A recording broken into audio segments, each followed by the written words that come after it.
Ooh, doggy. Hey, Leah. Long day.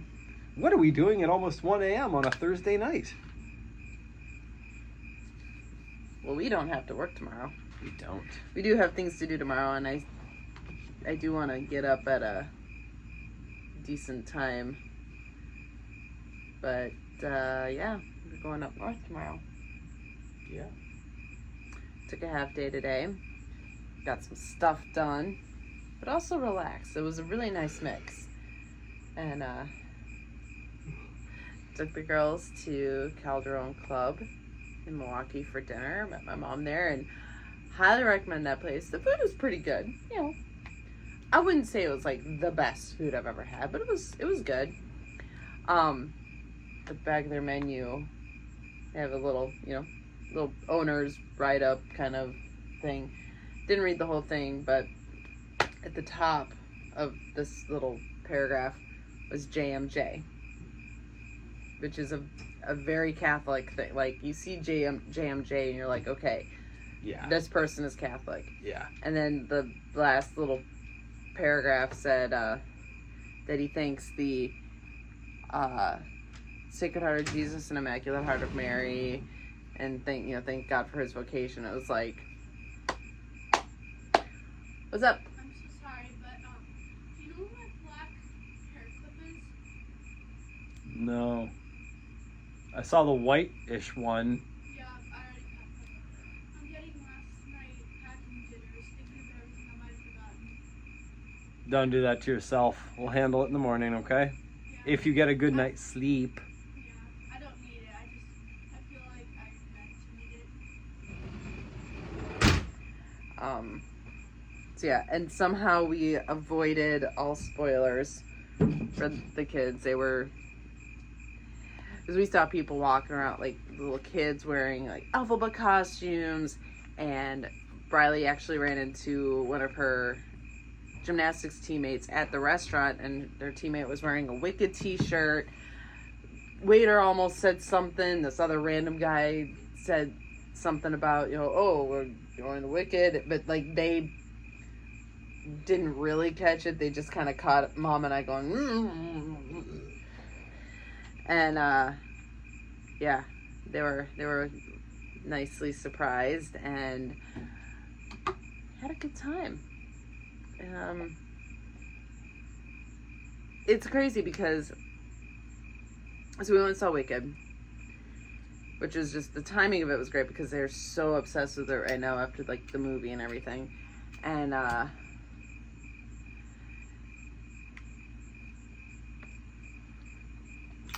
this is my third time seeing it. First time I saw it was in Chicago, and it was, close to it having come out, I think, because it came out in like 2003, and I saw it in 2006. And, it was great, loved it. That would have been kind of a bigger production, obviously not Broadway, but like... Yeah. Because it was still pretty fresh. And then Alicia and I went to see it, like, right after Briley was born.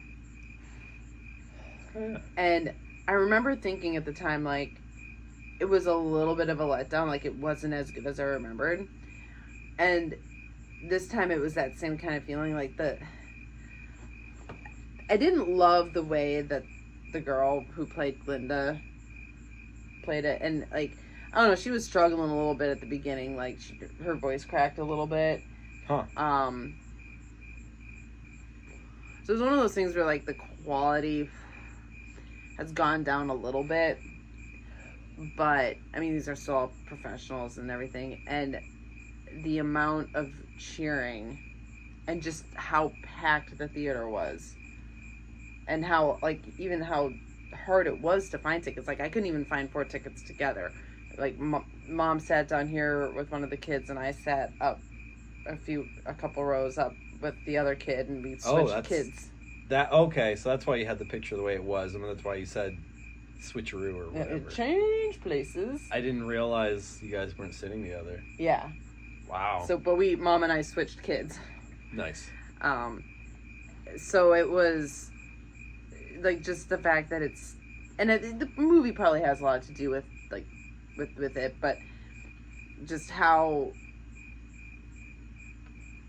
everyone just cheered. And I got a little annoyed because during the last note of Defying Gravity, like, people started cheering before the note was over. I was like, no, Stop it. no, we're gonna finish.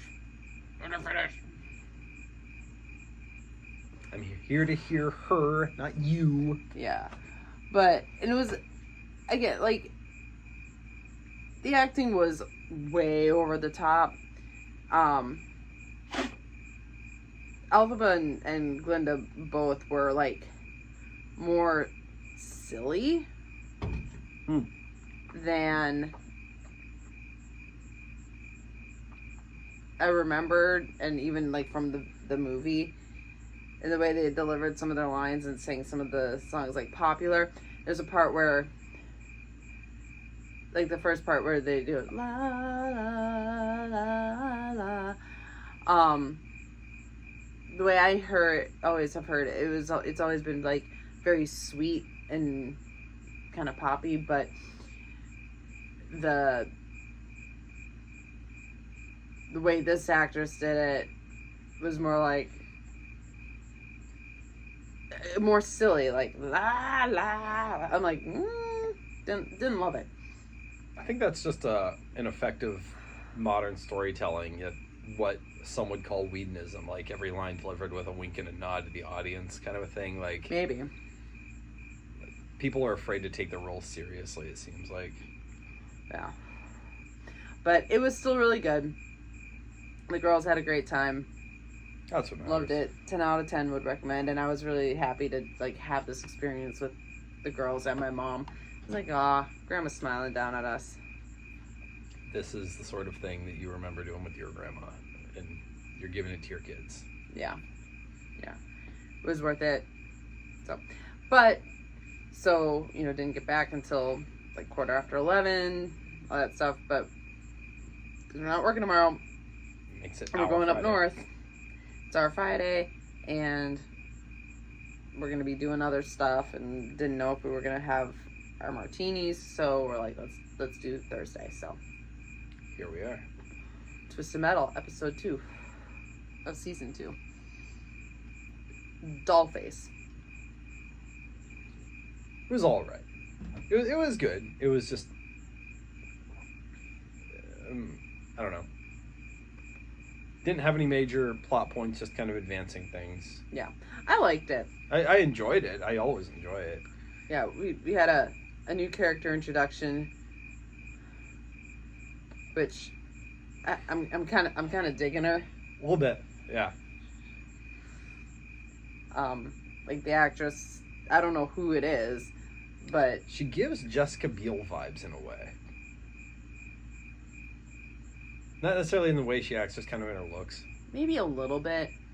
I I like think her the only- way more than Jessica Biel. Sure, I know you're not a fan of Jessica Biel. I feel like the only thing I've actually seen Jessica Biel in is Blade Trinity, rather. I don't know that I've ever actually seen her in anything. Yeah. Like, I remember when she was in Seventh Heaven, but I don't I know forgot she how was in many. that. I don't know that I've ever actually watched an entire episode of Seventh Heaven all the way through. I think I used to watch that. It was on PAX TV, So, anyway, yes, Channel 26. Dollface. Shall we? Yes, please. Opened 10 years ago. A young couple are getting ready to make some kind of deal. They're scavengers meeting other scavengers. The female sits down in one of the guy's seats. He's all mystic and whatever, and Misogynistic, sorry. misogynistic and whatever. And her boyfriend doesn't defend her, so Krista, joins the other scavenger girlfriends. In the bathroom. And Krista, is John's sister. John's sister. Baby doll. The girls talk trade deals, and Krista is surprised to learn the girls are the ones that make the trade talks while the guys just hang out. We just let the guys have a dick measuring contest in the other room. We're the ones that we're the brains. We make the real deals. Okay, fine. They hang until one of the girls pulls a gun and says she's supposed to rob them because her boyfriend wants her to. Krista talks her down with some girl power talk. Cut back to the guys. Alright, time to measure our dicks. That fucking killed me. Like, I laughed so hard. Because it was like a one line. It was an off... Whatever the word is. a random line, they're just having a dick measuring contest. It's it's what they say when guys are posturing or whatever. So to cut back to the guys, he pulls out a tape measure. He's like, "All right, time to measure our dicks." I was just like, it was hilarious to me. You're a guy. I'm a guy. No, but I like the oh, okay. Taking this literally. But the ladies enter and say they're taking over. The guys complain, so the ladies slaughter them all. And scene. Okay. Post credits open on John handcuffed to a bee. Yeah, it was a really uncomfortable scene. You would think he'd be able to get out of it, but no, he was chained to this bee and bed. And not like in a fun way. One of the baby dolls taunts him and claims he's a spy. What the fuck, Ashley? It's just every time. What the fuck, Ashley? Quiet stops the interrogation and frees John. John tells Quiet new San Fran was all a trap and Raven was all controlling.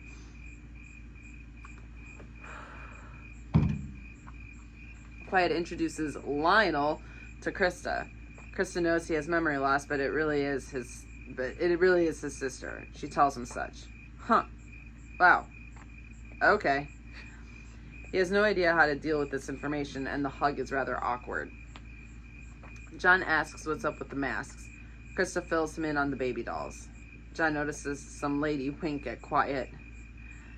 They get John dressed while Krista asks what John's been up to for 20 years. He's not very forthcoming, and Krista seems disappointed. Krista leaves to do some business, and Quiet asks WTF. John says he feels nothing when he looks at her. Quiet offers some comfort and takes him to the new Evelyn. Right, this is roadkill. Yeah, Evelyn was killed officially when they were in that cult group. And I wish I could remember that guy's name, but he was killed too. I'm pretty sure. So this is Roadkill, the new one. John looks over the upgrades and asks if she's had any new passengers. Huh. John excitedly tells Quiet about his grandfather's cabin they could retire to. She doesn't seem thrilled at the idea, for her anyway. She says she's kind of one of the dolls now. She believes in what they're fighting for. She says this very interesting line. She's like, I wasn't fighting for anything before. I was just fighting, but now I was fighting against things. Yeah, I was fighting against things, but now I have something to fight for. And I'm like, oh, okay. That's fair. Yeah. Something you believe in. That's okay. Yeah. She wants to enter the tournament, her wish to take down all the walls. John argues with her and begs her not to do it. They argue a bit, and I side with John here. I do. Mostly because it's not like he's coming at it from a, well, you're a girl, you can't do that perspective. Like, no, he genuinely cares about her. He's concerned for her. He's afraid she's gonna die, and not even because he doubts her abilities, but just because it is so dangerous and everyone is fighting to the death, and he doesn't want to lose her. But I get where she's coming from too, like, because of her whole speech she just had, like, she feels like she has to do something. I don't have a problem with her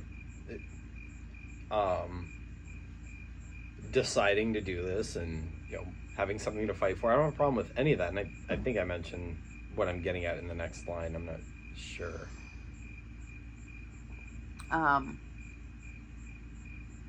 Arguing against what she's saying is different from making a decision for her. Yeah, like that's one of the problems I have with one of the many problems I have with feminism is, like, you can't tell me what to do. It's like, when two people are equals, they argue about decisions. Don't immediately say, you can't tell me what to do. That's not an argument. We're arguing for or against something. So defend your position. Don't say, you can't tell me what to, like... No, I get it. I totally get it. And I was frustrated with her for saying that, because it's like, you're not listening to him. You're not hearing him. Right. And Krista delivers the same line to him later. It's like, if it were two guys, one of them would say, "You can't tell me what to do." They would argue their position. Like, that's all we're looking for here. Oh, bitches be crazy, so. Glad you said it. It's true. And that's why you can't have a society run by just females. We're way too emotional. We just are. It's part of the package. It's a necessary part of the package. Yeah. La la la la. Quiet sees one of the dolls stealing. Turns out she's not a doll. She's a scavenger with a sob story about why she's there, which is a lie. Quiet pulls a gun on her and knocks her out. Meanwhile, John finds Krista while the girls talk about how bad they want John. So it's like, Yeah. see, it is prison rules. Very much prison rules. You know? Yeah. Just a couple of randos who are just like, okay, so elephant in the room, your brother is hot. I don't know, I appreciated that for some reason. Because there's no message here. Yeah. It's not like, oh, we're pro LGBT, whatever. It's like, no, this is the fucking wild, and you have an entire group of just females, and you have the same thing with an entire group of just males. Like, without any sort of faith, just complete and utter anarchy. This is what it would be. Needs need to be met. Yep. You know, we don't believe that, but like from a purely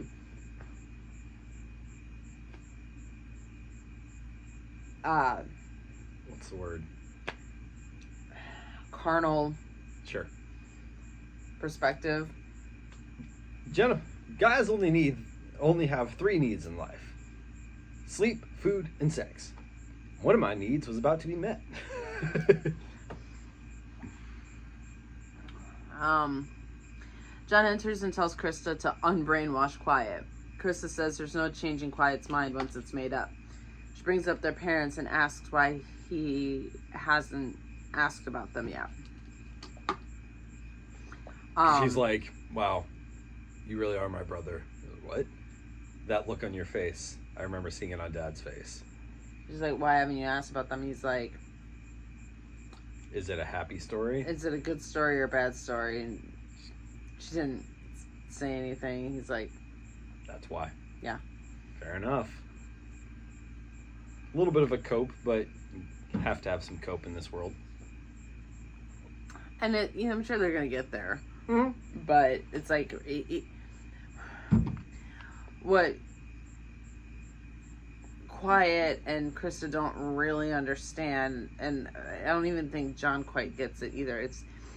He's been on his own for so long. He has no memory at all of Krista or his parents or his own name or anything. And now to all of a sudden be confronted with somebody from his past that he has no memory of, it's not going to be this beautiful reunion that you had built up in your head. And it's not a slight on you. And I think Krista gets that. Like, she knows that he's not like just blowing her off or anything. It's like he's gonna struggle to make a connection because he hasn't been searching for her. He kind of was. He kind of was. I think he was just looking for something, but I think he's been in like survival mode for so long with no memory of his past that to have, this woman show up and clearly his sister, but like I don't feel anything because I don't remember. I have to give Krista credit, and I'll be honest, the character is starting to grow on me a bit. Mm-hmm. I never really disliked her. No, just my defenses were up because, Can we trust her? And well, no, it's more of a badass female leader of a all-female group. Like, sure, the message defenses were up, and that's my own thing. sure, but She's hurt by this, but she doesn't hold it against him. no, And that's what I really respect, because, yeah, she can have her emotions. She's hurt. Of course she is. She found her brother, finally, and he's given her nothing. But she doesn't hold it against him. I really like that. mm-hmm. She realizes that it's not personal, and she wants to keep him close so that they can Get there? get there and maybe help him get his memories back. Yeah. I think She genuinely cares for him. she does. For as much as she may have teased him when they were kids, that's what you do. But Part of the package. yeah, and she has to take on this leadership role because she is a leader. Mm-hmm. She has to do what's best for the group and for her people. So she's like, that's why she said, like, it doesn't matter if you're blood or not. Like, I have to do what's best for my own. Yeah. But she's not like, yeah, you're right. She's not holding it against him. And at the end of the day, having total memory loss like that might be nice in the short run, but you need to know your history. You need to know where you came from, even if it's painful. Yeah. Even if it sucks. I can't imagine that kind of emptiness. Like, having to live in the moment because that's literally all you have. I mean, he has 20 years of memories, but they're all memories of him just surviving. Yeah. And he's not really going to be able to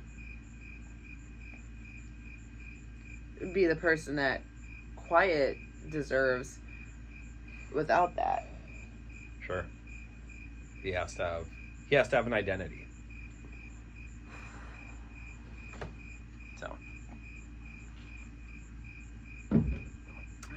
So,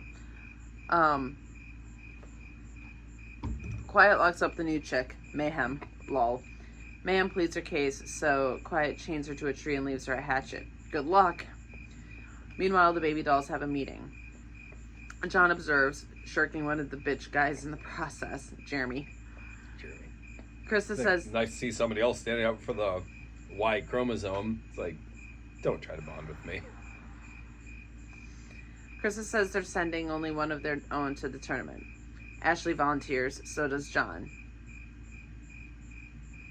Ashley scoffs, but Mayhem actually puts her in her place. Krista announces a dance-off to determine the champion. It sounded like she was announcing a dance-off. She called it the dance of the baby dolls. Really? You just stood on my line like that? Sorry. The baby dolls move out while Mayhem throws a temper tantrum. A growling sound behind her has her concerned. Oh, it's not really a dance-off. It's a race. John, Quiet, Ashley, and Jeremy. John is driving Shrapnel. The race starts and Jeremy's car immediately stalls. John and Quiet taunt each other a bit while the baby dolls paintball their cars. Quiet's car is better, but John seems to be the better driver. Ashley's out. Shocker. John overtakes Quiet, so Quiet gets desperate and hits the booster. She wins but crashes. John checks on her, but she gets irritated and blows him off. Get roadkill ready for a tournament. I thought it was interesting that Krista said get roadkill ready. Because I kind of get the feeling she observed the same thing I did. That Quiet had the better car, but I think she could tell that John was somewhat the better driver. Mm-hmm. So I thought it was interesting she said get roadkill ready. Now, I thought maybe she was going to actually say, John's driving roadkill. She didn't do that, but... No, that would be a really stupid thing to do. It would be a good way to lose her crew.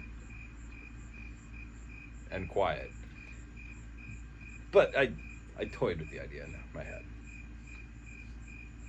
No, I like that. Mayhem escapes, meanwhile. Quiet goes off searching for her because she wants her hatchet back. John follows to offer his congratulations. They find Mayhem, but it's a trap with a bunch of weird Neanderthal people.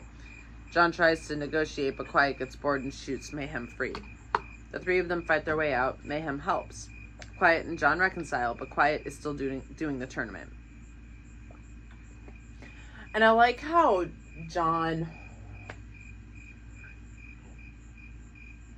He knows he's right, but he's not belaboring the point. He's like, because he knows, he recognizes, like, I'm not going to win this fight. Right. All he wants is for Quiet to be safe, and the only way he can help is by conceding, quote unquote, the fight and just being like, I'm not going to convince you otherwise. And it's basically what Krista said to him, like, all you can do is get in your good graces and help. And be there for her.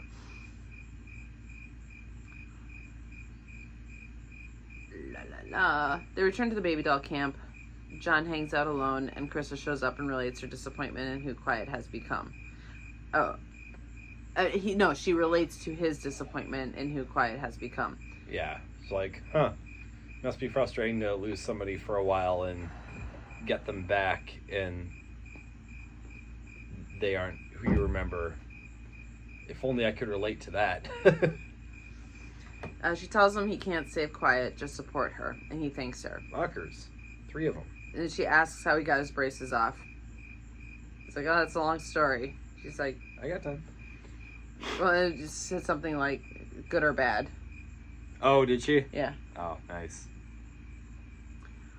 Cut to Quiet and Mayhem. Quiet chains her up again, and they bond over relationship troubles.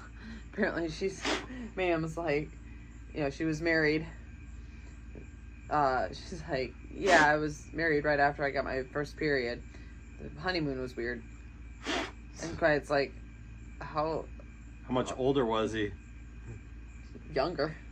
It's like, what the fuck? Where did you come from, chick? Anarchy. Yep. Kind of must have been a repopulation type group. John approaches Quiet and tells her he doesn't like it, but he supports her. She tells him to come with her, but it was so cute. She was like, "You should come with me. You should come with me. Come with me." He's like, what? Sorry, what was that? And she gives us, won't you come with me? Kind of like she actually does the pouty lip. Like, it was so cute. And it was at this point I was like, man, these two have great chemistry. Like, Anthony Mackie and Stephanie Beatrice, just their chemistry is on point. It's fantastic.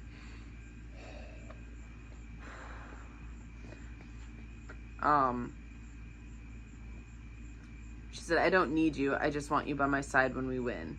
Aww.